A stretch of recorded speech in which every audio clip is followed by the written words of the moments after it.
اور bell icon کو press کیجیے جس سے آپ کو ہماری نیو ویڈیو کی نوٹیفیکیشن ملتی رہے۔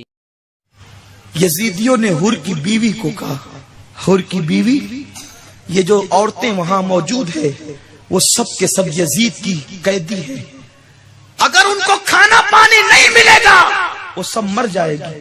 ہم کیا پیش کریں گے یزید کے سامنے؟ کچھ نہیں دیں گے تو انعام کیسے ملے گا؟ جاؤ حر کی بیوی، پہلے تم ان بیویوں کو پانی پلاؤ۔ کیوں؟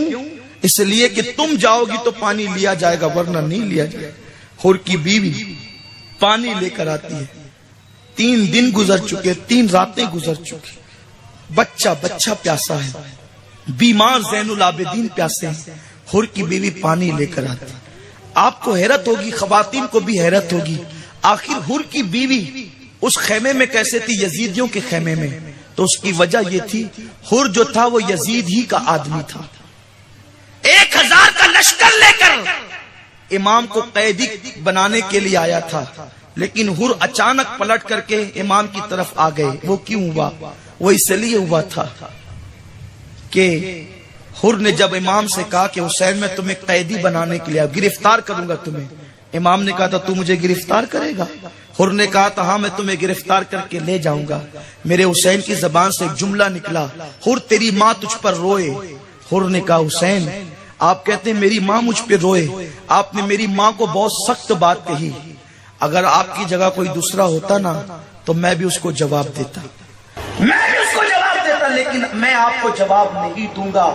آپ کو گرفتار تو کر سکتا ہوں لیکن فاطمہ کی توہین نہیں کر سکتا، فاطمہ میرے نبی کی بیٹی ہے، توہین نہیں کر سکتا۔ اللہ کو حر کی یہ ادا اتنی پسند آئی، جو فاطمہ سے محبت کرے وہ جہنم میں کیسے جائے۔ این موقع پہ اللہ نے حر کو پلٹنے کی توفیق عطا کی۔ آقا نے یہی تو فرمایا، میں نے اپنی بیٹی کا نام فاطمہ اس لیے رکھا ہے جس کے دل میں فاطمہ سے محبت ہوگی وہ جہنم میں نہیں جائے گا۔ حر کی بیوی اسی لیے ادھر تھی کیونکہ اچانک حر جنگ کے ماحول میں آ گئے تھے، پانی لے کر آئی۔ زینب نے ٹوٹا ہوا خنجر آگے کیا، کہا خبردار، کون ہو؟ بہت لوٹ چکے ہو، اب کیوں لوٹنے کے لیے آ رہے ہو؟ جو لوٹنا ہے صبح لوٹ لینا، اب تو ہمارے پاس چادریں بھی نہ رہی، اب لوٹنے کیا آئے ہو؟ حر کی بیوی نے کہا بی بی میں آپ کی کنیز ہوں، حر کی بیوی ہوں، مجھے ملنے کی اجازت دی جائے۔ زینب نے ملنے کی اجازت دی، سیدہ زینب کے پاس آئی۔ حر کی بیوی نے کہا بی بی میں حر کی بیوی ہوں، پانی لے کر آئی، پانی لے لو، پانی قبول کر لو۔ اب سیدہ زینب نے جب پانی کا کٹورا دیکھا، دن بھر کا پورا ماحول یاد آ گیا۔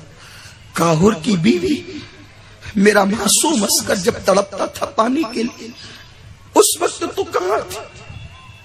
میں معصوم اصغر کو شیعوں کی اصطلاح کے مطابق نہیں کہتا، لغوی معنی میں معصوم کہتا ہے، جسے علامہ ارشد القادری، علامہ مشتاق نظامی کہا کرتے تھے۔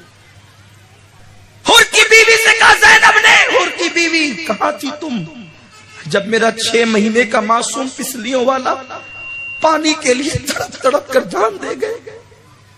حر کی بیوی ہم شبیہ رسول، جب میرا علی اکبر پیر زمین پہ رگڑتا تھا پانی کے لیے تو کہاں تھا؟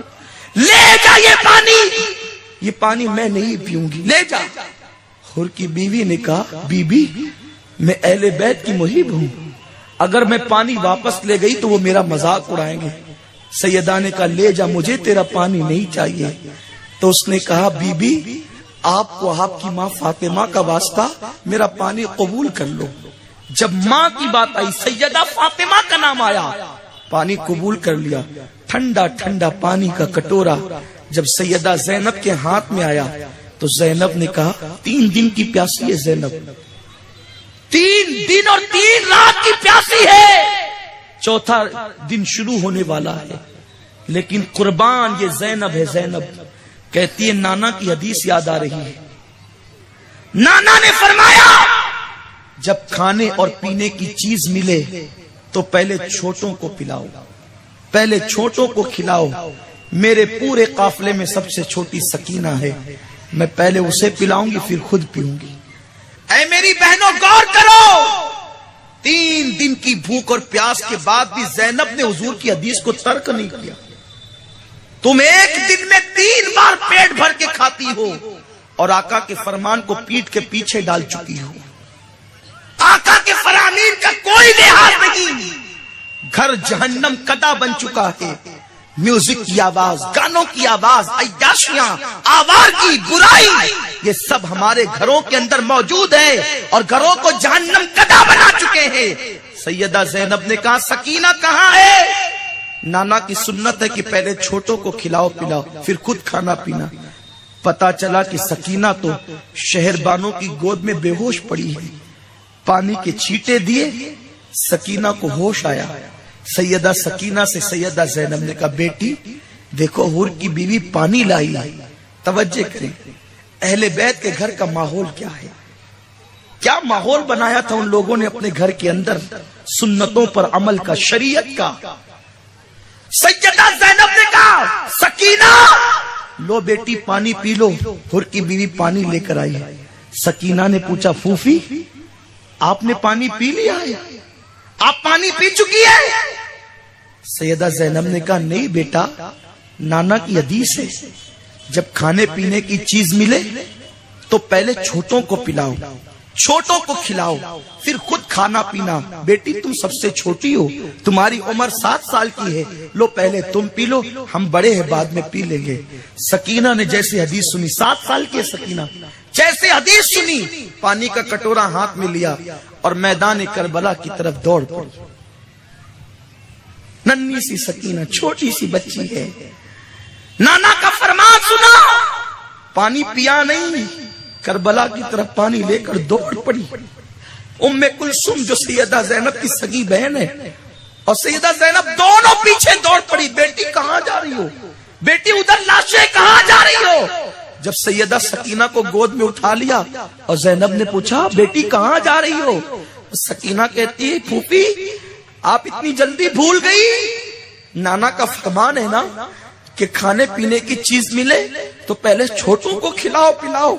پھوپھی میں تو 7 سال کی ہوں نا، میرا بھیا اصغر تو 6 مہینے کا، میں اصغر کو ڈھونڈتی ہوں تاکہ پہلے اصغر کو پلا کر خود پانی پیوں تاکہ میں نانا کی سنت پہ عمل کر سکوں. یہ نبی کے گھر کا ماحول تھا، یہ اہل بیت کے گھر کا ماحول تھا کہ 7 سال کی بچی بھی نانا کے فرمان کے خلاف 3 دن کی پیاسی، جو پیاس سے بے ہوش ہے. حدیث پہنچی سکینہ کو، سیدہ سکینہ کو حدیث پہنچی تو سکینہ اس حدیث پر عمل کر رہی ہے. یہ ہے ان خواتین کا حال. اس کے بعد وہ قافلہ صبح ہوئی، صبح کے وقت وہ قافلے پر ایک عجیب آفت آئی. جب سورج نکلا ہے تو ایک عجیب قیامت لے کر نکلا. جب اب تک جن بیویوں کی دوپٹے چھینے تھے اب ان کے ہاتھوں کو بھی باندھ دیا گیا، ان کے پیروں میں بیڑیاں ڈال دی گئی. یہ شیعوں کی روایت نہیں ہے جو میں کہہ رہا ہوں، اعلیٰ حضرت نے جس کتاب کی تصدیق کی ہے اس میں لکھا ہوا ہے. ان بیویوں کے ہاتھ میں ہتکڑیاں ڈالی گئی، ان کے پیروں میں بیڑیاں ڈالی گئی. وہ بیمار جس میں چلنے کی طاقت نہیں تھی اس کے گردن کے اندر توق ڈالا گیا، توق ڈالا گیا توق، اور اونٹوں کی ننگی پیٹھ پر بیویوں کو بٹھایا گیا. سیدہ زینب نے کہا یزیدیو ہمیں لے کر چلنا چاہتے ہو کوفہ؟ ایک شرط پہ میں چلوں گی کہ مجھے حسین کے لاشے کے قریب سے لے کر چلوں. جب امام علی مقام کے لاشے پر زینب آئی تو ماتم نہیں کیا. جیسے حسین پاک کا لاشا دیکھا فوراً زبان پہ جاری ہوا واہ محمدہ واہ محمدہ، یا رسول اللہ آپ کہاں ہیں آقا؟ یہ آپ کا حسین جس کو آپ اپنی زبان چساتے تھے پیاسا شہید ہو گئے. یہ آپ کا حسین جس کو عید کے کپڑے میسر نہیں ہوتے تو آپ جنت سے جوڑے منگواتے تھے اس کے لیے، آج اس کو کفن بھی نہیں. حضور آپ کہاں ہیں؟ اپنے حسین کی خبر لیجئے. حضور آپ کی بیٹیوں کو قیدی بنا دیا گیا ہے، خبر لیجئے. سیدہ زینب کبریٰ آقا کو پکارتی ہے اور ہمیں یہ مزاج دیتی ہے جب مصیبت آئے ماتم مت کرنا، شکایت مت کرنا. اللہ کے محبوب حق کو مدد کے لیے پکار لینا.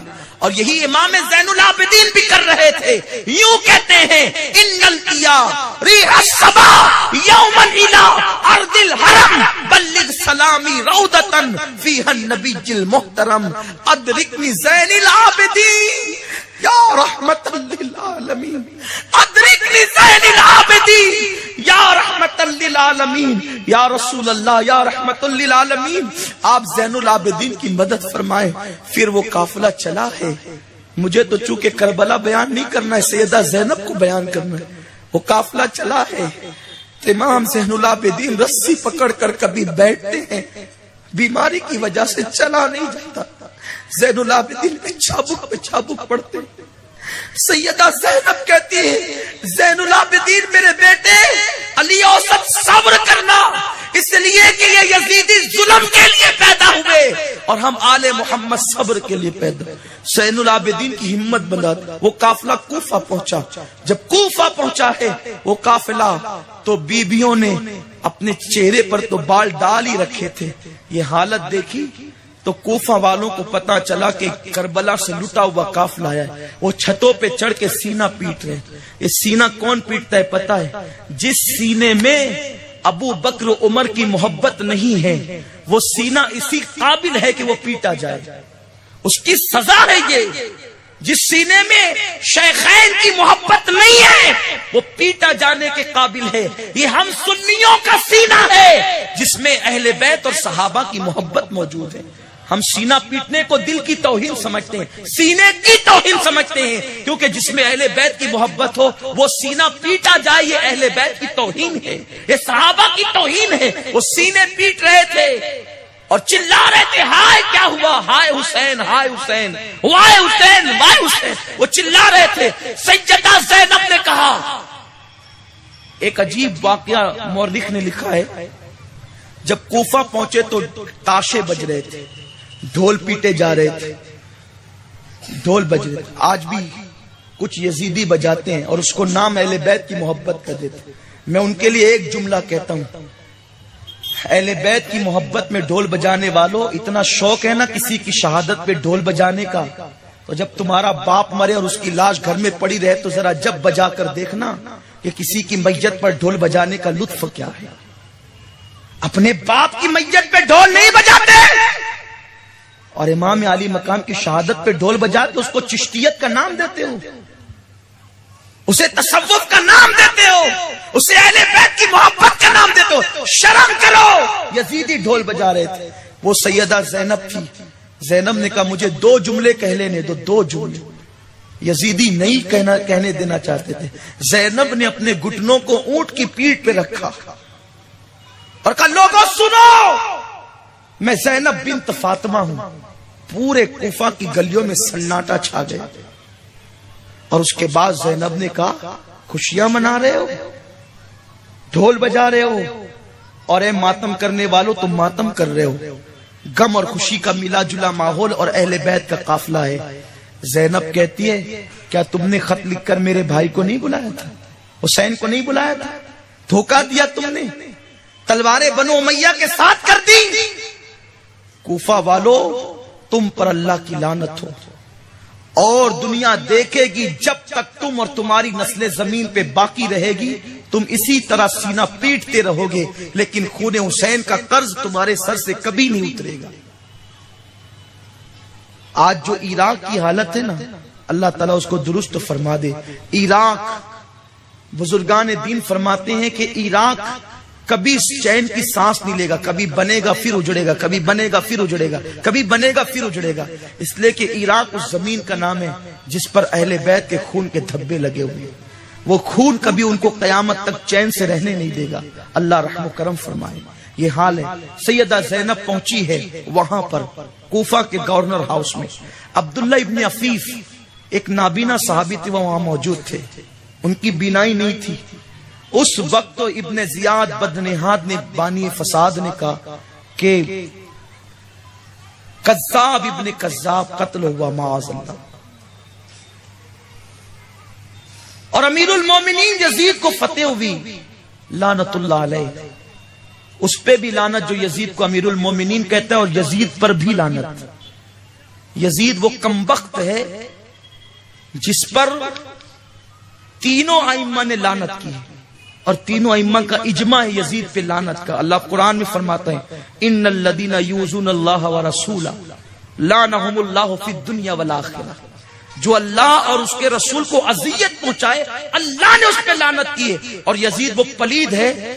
مدارج النبوہ جلد اول میں شیخ عبدالحق محدث دہلوی لکھتے ہیں کہ یزید کہتا تھا اگر مجھے موقع ملے گا تو میں عائشہ کے ساتھ نکاح کروں گا. یہ جملے نے کیا رسول اللہ کو اذیت نہیں پہنچائی ہوگی؟ تفسیر مظہری میں قاضی ثناء اللہ پانی پتی لکھتے ہیں کہ یزید نے شعر پڑھا ہے کہ اگر محمدی بن کر شراب پینا جائز نہیں تو عیسائی بن کر شراب پی لیا کرو. اس ظالم نے شعر پڑھا ہے, تذکرۃ الخواص میں لکھا ہوا ہے کہ محمد پر کوئی وحی نہیں آئی, محمد پر کوئی فرشتہ نہیں آیا, محمد نے حکومت حاصل کرنے کے لیے نبوت کا ڈھونگ رچایا تھا. یہ اس کمبخت کے اشعار ہے. وہ لعنتی نہیں ہے تو اور کیا ہے, وہ بدبخت نہیں ہے تو اور کیا ہے. اتنا کمینہ اور کمبخت کا نام یزید ہے. اس کو ابن زیاد نے امیر المومنین کہا. سیدہ زینب غصے میں آ گئی اور اس کے بعد کوفہ کے گورنر ہاؤس میں جب سیدہ زینب نے زبان کھولا اور خطبہ شروع کیا تو اہل کوفہ رو رو کر نڈھال تھے. عبداللہ ابن عفیف جو کوفہ کے گورنر ہاؤس میں ابن زیاد کے دربار میں موجود تھے, آپ لوگوں سے پوچھتے تھے علی کی شہادت کو تو عرصہ بیت چکا, علی کی آواز کہاں سے آئی؟ اس انداز اس خطبے میں علی کا لہجہ ہے, یہ آواز علی کی آواز ہے. تو لوگوں نے کہا یہ علی نہیں ہے, یہ بنت علی زینب ہے. کرے یہ عورت ہو کر, توجہ فرمائے میری بہنیں, یہ عورت ہو کر علی کی آواز میں خطبہ دیتی ہے. جب ابن عفیف نے پوچھا زینب تو بیٹی ہے علی کی, علی کی آواز میں خطبہ دینے کی وجہ, تو زینب کہتی ہے کیا تمہیں نہیں معلوم میرے نانا کی حدیث ہے عورت کی آواز بھی عورت ہے, تو مجھے خطبہ دینا یہ میری مجبوری ہے, لیکن میں نے علی کی آواز نکال کر اپنی آواز کو پردے میں کر دیا. دربار میں بولی بھی تو لہجے میں علی کے, دربار میں بولی بھی تو لہجے میں علی کے. زینب نے کسی حال میں پردہ نہیں چھوڑا, انہوں نے اپنی آواز کو بھی علی کی آواز کا لہجہ دے کر پردے میں کر دیا. زینب اس خاتون کا نام ہے. کہاں تک عرض کروں, بس اپنی گفتگو سمیٹتے ہوئے آخر میں عرض کرتا ہوں. کربلا میں زینب پر جو صدمے آئے تھے, آخری دم تک زینب اس صدموں سے نڈھال رہی. آخر میں یہ ہوا کہ زینب ایک مرتبہ اپنے شوہر سیدنا عبداللہ ابن جعفر ابن طیار کے ساتھ ملک شام کے سفر پہ نکلی. جب ملک شام کے سفر پہ جناب زینب اپنے شوہر کے ساتھ نکلی ہے تو پھر یہ ہوا کہ دمشق کے قریب آئی, اور جب دمشق کے قریب آئی ہے آپ سیدہ زینب کبریٰ سلام اللہ علیہا, تو آپ کو دمشق کو آنا یاد آ گیا. سیدہ زینب کو جب قیدی بنا کر دمشق کو لائی گئی تھی تو وہ منظر یاد آ گیا. وہ منظر بڑا عجیب تھا. بس میں اپنی گفتگو ختم کر دیتا ہوں یہ عرض کرنے کے بعد. سیدہ زینب کہ آپ لوگوں کو پھر ہم لوگوں نے دعا بھی کرنی ہے, عشاء کا وقت بھی قریب ہے. سیدہ زینب اپنے شوہر کے ساتھ جب بعد میں کربلا کے واقعے کی بات آئی تو وہ منظر یاد ہے. وہ منظر کیا تھا؟ سیدہ زینب کے ہاتھوں میں ہتھکڑیاں تھیں, پیروں میں بیڑیاں تھیں. یہ حالات تھے. شہداء کے سر نیزے پر تھے, شہداء کے سر نیزے پر تھے. آپ کو پتا ہے سب سے پیچھے, میری بہنیں بھی توجہ سے, سب سے پیچھے سیدہ سکینہ کی اونٹنی تھی. جب سکینہ اندھیرے کے ڈر سے رونے لگی تو سیدہ سکینہ کے پیٹ پر کوڑے برسائے. ان ظالم یزیدیوں نے کہا اب تو دمشق کو آنے والا ہے, اب تو ہم نے یزید کے ان کو سونپ دینا ہے. جتنی حسین کی نفرت دل میں جل رہی ہے اس کا پورا پورا بدلہ نکالو. تو سیدہ سکینہ کو کوڑے مارے. جب کوڑے مارے تو سکینہ اونٹ سے نیچے گر گئی. سیدہ سکینہ اونٹ سے نیچے گری, ادھر اونٹ سے نیچے گری اور اندھیرے میں اونٹ چلتا رہا. ان ظالموں نے پرواہ نہیں کی سکینہ کے گرنے کی. جیسے ہی آگے چلتے رہے, آگے بڑھے تو کیا دیکھا, اچانک سر حسین نیزے سے زمین پر آ گیا. اب یزیدی اٹھا رہے ہیں وہ کٹا ہوا سر، لیکن سر اٹھنے کو تیار نہیں. پھر یہ ہوا کہ وہ لوگ امام زین العابدین کے پاس آئے، کہا تمہارے ابا کا سر زمین پہ آ گیا ہے، وہ اٹھتا نہیں اٹھانے سے. تو ان لوگوں نے جب شکایت کی تو آپ نے کہا میری پھوپھی سے میں پوچھتا ہوں، مجھے اجازت دو ان تک جانے کی. جب سیدہ زینب کے پاس امام زین العابدین آئے، زینب کی روحانیت دیکھی، زینب کی روحانیت دیکھی. سیدہ زینب کہتی ہے افراد گنو، افراد کی گنتی کرو. حسین کا سر مجھے کہتا ہے کہ قافلے سے کوئی ایک چھوٹ گیا ہے. جب افراد کو گنا گیا تو اس میں سیدہ سکینہ کم تھی، سکینہ موجود نہیں تھی. سیدہ زینب کے ہاتھوں کی رسیاں کھولی گئی، پیروں کی بیڑیاں کھولی گئی اور کہا کہ جاؤ تم ہی ڈھونڈ کر لاؤ. تو جب زینب ڈھونڈنے کے لیے گئی ہے تو کیا دیکھا؟ ایک عورت ہے جو پردے میں کسی لڑکی کو چھپا کر بیٹھی ہے، پردے کے عالم میں. جب زینب نے اس عورت کو سلام کیا، جواب ملا تو وہ آواز جانی پہچانی آواز تھی. سیدہ زینب نے پوچھا اے خاتون، کیا تم نے میری بیٹی سکینہ کو دیکھا ہے؟ تو اس نے جیسے اس عورت نے چادر ہٹایا تو سیدہ سکینہ اس کی گود میں تھی اور وہ سکینہ کو تھپکیاں دے رہی تھی. سیدہ زینب نے کہا بی بی تم کون ہو؟ میری سکینہ پہ شفقت کرنے والی. جب اس عورت نے چہرے سے پردہ اٹھایا تو وہ کوئی اور عورت نہیں تھی، وہ زینب کی ماں سیدہ فاطمہ تھی. کہتی ہے بیٹی بیٹی میری سکینہ گر گئی تو میں اس کو سہارا دینے کے لیے آ گئی. اس کے بعد سکینہ کو لایا گیا، قافلہ آگے چلا. صبح ہونے والی تھی اور دمشق کو شہر کی شروعات ہونے والی تھی. تو کیا دیکھا؟ ایک بڑھیا ہے، اس کے ہاتھ میں کھانا اور پانی ہے. جیسے ہی قافلہ رکا وہ بڑھیا سیدہ زینب کے قریب آئی. زینب کے چہرے پہ بال ہے، بال سے چہرہ ڈھکا ہوا ہے. وہ بڑھیا آ کر کہتی ہے بی بی یہ پانی میرا قبول کر لو، یہ کھانا قبول کر لو. سیدہ زینب نے چہرے سے بال ہٹائے، اس بڑھیا سے کہا کیا بات ہے، کون ہو تم؟ اللہ اکبر. سیدہ زینب سے وہ بڑھیا کہتی بی بی میرا نام فضہ ہے، میں سیدہ فاطمہ کی کنیز ہوں. جب 11 ہجری تیسری رمضان کی شب میں فاطمۃ الزہرا دنیا سے جانے لگی تو مجھے قریب بلا کے کہا فضہ میں دنیا سے جا رہی ہوں، اب تو میری خدمت نہیں کر سکتی. فضہ اگر تو میری خدمت کرنا چاہتی ہے تو اللہ تجھے ایک موقع دے گا، اگر تو وہ کر سکتی ہے تو تم گویا میری روح کو خوش کر لے گی. فضہ نے کہا کہ میں نے پوچھا کیا بات ہے؟ تو فاطمۃ الزہرا نے کہا تھا فضہ سن 60 ہجری کے بعد ایک قافلہ دمشق شہر کے قریب آئے گا، وہ دمشق کے اندر جانے والا ہوگا. اس میں بچوں کے ہاتھ بھی بندھے ہوں گے، عورتوں کے ہاتھ بھی بندھے ہوں گے. ان عورتوں کے سر پہ دوپٹے نہیں ہوں گے، شہداء کے سر نیزے پہ ہوں گے. فضہ اگر تجھے موقع ملے اس قافلے کو پانی پلانا، کھانا کھلانا، ان کی خدمت کرنا. اگر تو نے ان کی خدمت کی تو گویا کہ میری خدمت کر لی. فضہ نے پوچھا وہ کون لوگ ہوں گے؟ فاطمہ نے کہا یہ میں نہیں بتاتی، لیکن سن 60 کے بعد وہ قافلہ دمشق کے قریب آئے گا. فضہ کہتی ہے جب فاطمہ کا وصال ہو گیا تو میں ان کے بغیر جی نہیں سکتی تھی، تو میں نے مدینہ منورہ چھوڑ دیا. میں مدینہ شریف چھوڑ چکی، 40 سال سے زیادہ کا عرصہ بیت گیا، دمشق میں رہتی ہوں. سن 60 کے بعد روزانہ عشاء کی نماز کے بعد گرم گرم کھانا، ٹھنڈا ٹھنڈا پانی قافلے کے لیے لے کر آتی ہوں. رات سے لے کر صبح تک انتظار کرتی ہوں، قافلہ نہیں آتا ہے گھر چلی جاتی ہوں، پھر دوسری رات آتی ہوں، پھر جاتی ہوں. آج اللہ کا شکر ہے قافلہ آ گیا. میں اپنی آقا زادی کی وصیت پر آج عمل کر رہی ہوں. جیسے ہی سیدہ زینب نے سنا فضہ کو سینے لگا کے پھوٹ پھوٹ کر رونے لگی، بہت روئی.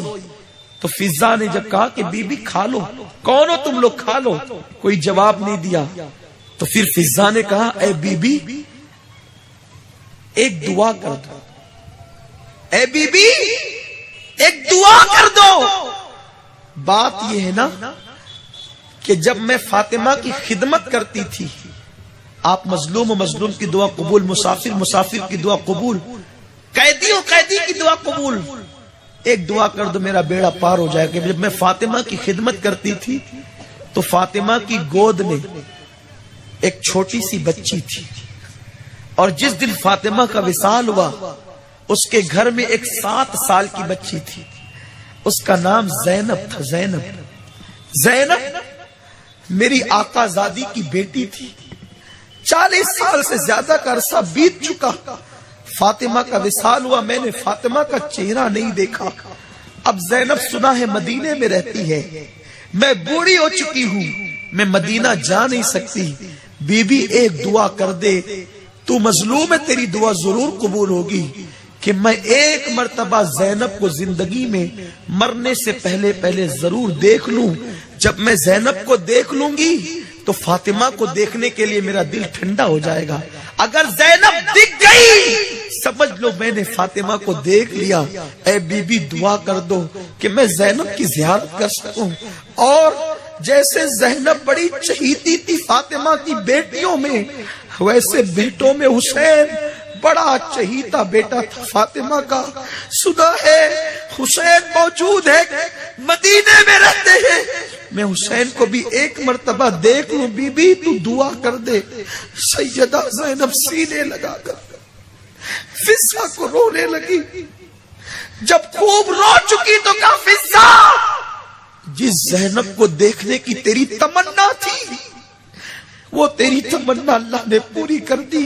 یہ دیکھ جو آج تیرے سامنے کھڑی ہے وہ کوئی اور نہیں ہے، وہ زینب ہے. زینب یہ سر کٹا ہوا جو آگے ہے یہ حسین کا کٹا ہوا سر ہے. فضہ کی چیخ نکل گئی. ہاں یہ کیا ہوا؟ فضہ زمین پہ گر کے بے ہوش ہو گئی. ہاں یہ کیا ہوا؟ یہی وہ منظر تھا جب اپنے شوہر کے ساتھ زینب آئی ہے ملک شام کسی ضرورت سے. یہی منظر یاد آیا. ایک بار میں دمشق کو آئی تھی تو کیسے آئی تھی، اور آج اٹھنی پر بیٹھ کر بڑے احترام سے شوہر کے ساتھ شام آئی. بس یہ منظر یاد آیا. اس دکھ کو زینب سنبھال نہ سکی، اسی دکھ میں زمین پر گری اور آپ کا وصال ہو گیا. جہاں آپ گری آپ کا وصال ہوا، آپ کے شوہر نے آپ کو وہیں پہ دفن کر دیا. دمشق کے مضافات میں ایک بستی ہے جس کو زینبیہ کہتے ہیں، وہاں آپ کا مزار ہے. آج بھی ہزاروں لوگ ہر وقت آپ کے بازار پہ حاضر ہوتے ہیں. میں نے بھی حاضری دی، کئی بار حاضری دی ہے، اور آپ کے قدموں میں بہت بیٹھا ہوں. الحمدللہ یہ انہی کا صدقہ کہ میں نے ان کی زندگی کے کچھ گوشے آپ کی خدمت میں پیش کیے.